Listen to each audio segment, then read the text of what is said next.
What if the smartest move in basketball isn't making a move at all?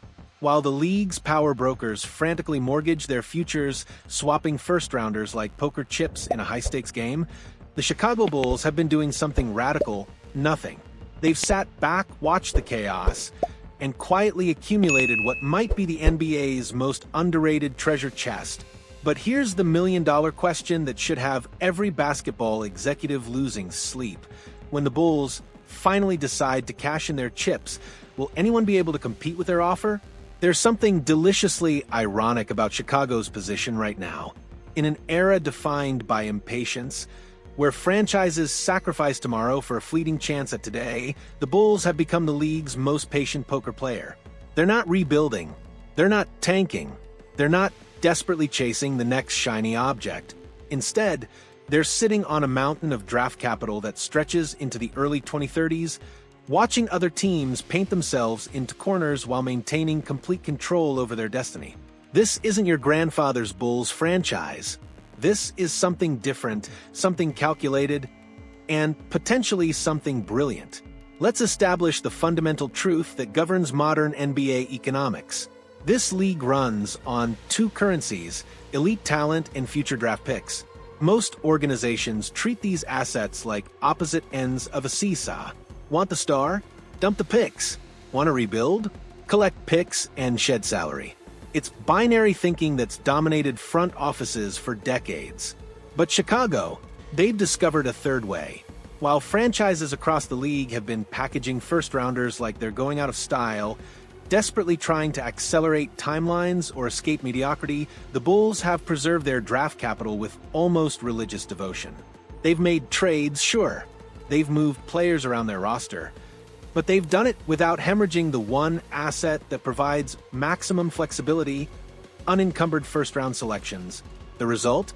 Chicago currently possesses every single one of their own first-round picks, extending well into the next decade. No protections, no swaps, no complicated conditions that require a law degree to understand. Just clean, tradable, valuable draft capital that gives them leverage other teams simply don't have. This isn't hoarding. It's strategic patience. And in a league where most general managers are playing checkers, the Bulls might be playing three-dimensional chess. Here's where things get technically fascinating. Most casual fans don't understand the Ted Stepien rule, named after one of the worst owners in NBA history, who nearly destroyed the Cleveland Cavaliers by trading away consecutive first-round picks. The rule prevents teams from trading first-rounders in back-to-back years, theoretically protecting franchises from their own stupidity. But here's the kicker. The Bulls aren't bound by these restrictions because they own all their picks. They haven't mortgaged anything. They haven't sent future selections to San Antonio, Oklahoma City, or New Orleans. Their draft cupboard is completely full, which means they can theoretically offer any combination of future first-rounders without running afoul of league rules. Think about the competitive advantage this creates. When a star becomes available, and stars always become available in today's player empowerment era, most teams can't construct the most valuable offer because they've already traded picks or they're hamstrung by protections and conditions. The Thunder might have picks, but they're scattered across multiple teams. The Spurs have assets, but they're rebuilding. The Lakers, please, they traded their future away years ago. Chicago, meanwhile, can walk into any negotiation and instantly table the cleanest, most valuable package in the room. No protections, no complicated conditions, just pure, unencumbered draft capital that any rebuilding franchise would salivate over. This is leverage in its purest form. But here's where the Bulls' situation gets complicated and interesting. They're not a terrible team. They're also not a contender. They're trapped in the NBA's most dangerous zone, competitive mediocrity. They'll win enough games to miss out on premium lottery odds, but not enough to seriously threaten in the playoffs. It's basketball purgatory, and it's exactly where franchises go to die slow, agonizing deaths. The current roster has pieces. They've got offensive firepower. They've got young players with upside. They've got speed and transition opportunities. What they don't have is defensive identity. They can't protect the rim consistently. They struggle switching on the perimeter. They get torched by elite wings and athletic bigs who attack the basket with impunity. This is the fundamental problem. Chicago has built an offense-first roster in a league that's increasingly won by defensive versatility. You can't just outscore elite teams anymore. Golden State proved you need switchability. Boston demonstrated you need length and athleticism. Milwaukee showed you need rim protection combined with perimeter containment. The Bulls have none of these things in sufficient quantity. But, and this is crucial, they don't need to blow it all up. They don't need a complete tear down and rebuild. They need targeted upgrades. They need players who fit a specific defensive profile while complementing their existing offensive strengths. And this is precisely where their draft capital becomes invaluable. So, what does the ideal Bulls trade target look like? Forget the superstar pipe dreams.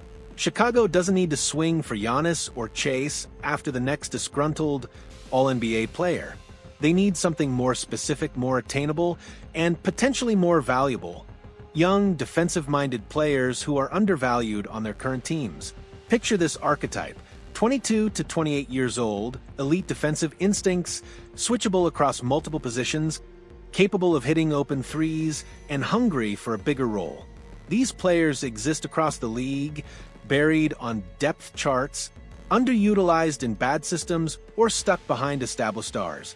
The Herb Jones profile, an elite perimeter defender who can legitimately guard positions 1 through 4, provides instant defensive credibility, and doesn't need the ball to impact winning. This player transforms your entire defensive scheme overnight. The athletic rim protector, a young center or power forward who can patrol the paint, grab rebounds, run the floor in transition, and provide the interior presence Chicago desperately lacks. Think of someone who combines old-school shot blocking with modern mobility, the switchable 3. And D-Wing, that mythical 6 feet 8 inches to 6 feet 10 inches forward who can guard multiple positions, hit corner threes at a respectable clip, and doesn't need plays run for them. These players are gold in today's NBA, and they're exactly what championship teams are built around. The hustle big with upside, athletic, long, fast, someone who thrives in transition, finishes lobs, and brings energy every possession. These players often get overlooked because they don't have traditional offensive games, but they're perfect for pace-oriented systems. The beauty of these profiles? They're attainable. Teams with these players often don't fully appreciate their value or can't afford to pay them when extensions come due. This is where Chicago's combination of draft picks and tradable contracts becomes lethal. Here's the dirty secret about NBA trades. Most of them aren't about getting equal value. They're about solving problems. A small market team facing luxury tax penalties doesn't need another marginal rotation player. They need draft capital and financial flexibility. A rebuilding franchise doesn't want expensive veterans. They want young players and picks to accelerate their timeline. Chicago can offer both. Because the Bulls have preserved their draft capital while maintaining a roster of tradable contracts, they can construct deals that solve multiple problems simultaneously. They can offer a team salary relief and future picks. They can package a rotation player with draft capital to land a better-fitting piece. They can absorb a bad contract in exchange for a defensive specialist. This flexibility is rare. Most teams are locked into their roster construction, hamstrung by previous trades, or unable to take on additional salary. The Bulls have options, and in the NBA's complex trade ecosystem, options are everything. Consider this scenario. A Western Conference team with championship aspirations needs to shed salary to avoid the luxury tax. They have a 25-year-old defensive wing making $12 million annually who doesn't fit their timeline.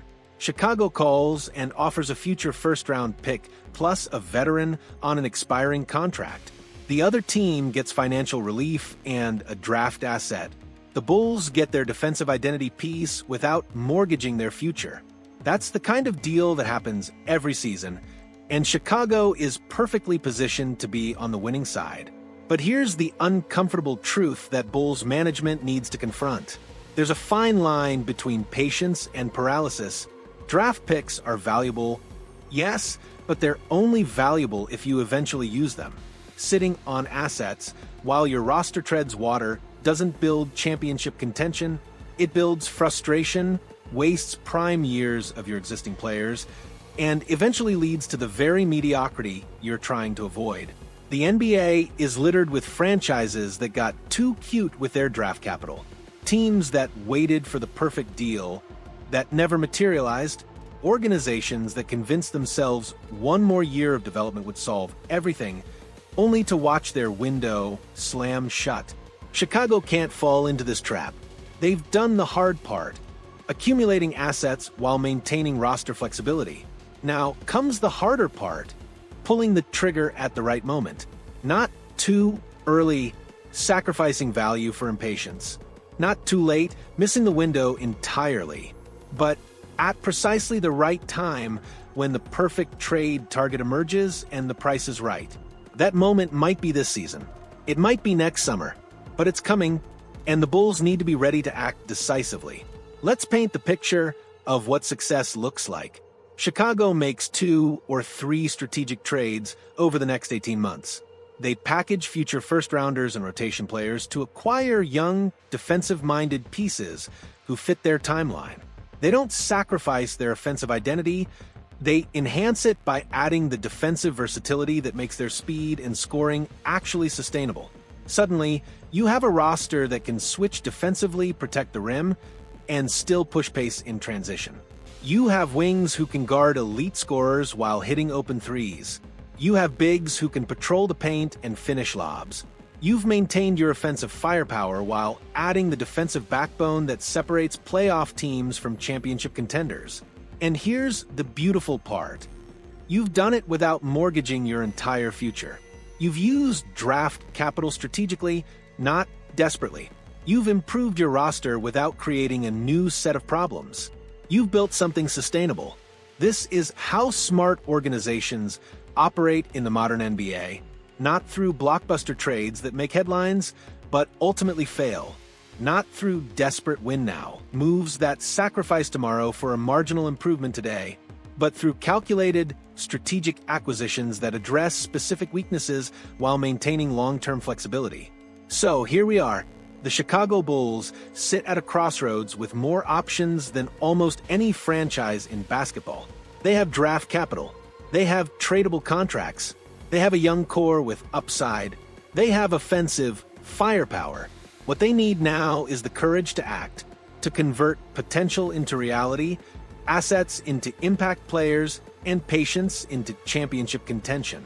The unconventional strategy of preserving draft picks while the rest of the league spent theirs has created a unique opportunity. But opportunities don't last forever. Windows open and close. Players age. Timelines shift. The moment to strike is approaching. And when it arrives, Chicago needs to be ready. Because in a league where everyone else has already spent their future, the team that kept theirs might just have the last laugh. What do you think? Is Chicago's front office playing the long game brilliantly, or are they overthinking themselves into permanent mediocrity? Drop your thoughts in the comments below, and don't forget to smash that like button if you want to see more deep dive analysis that goes beyond the surface level takes. This is the kind of strategic thinking that separates championship organizations from pretenders. And I want to hear whether you think the Bulls have the guts to actually pull the trigger when the moment comes.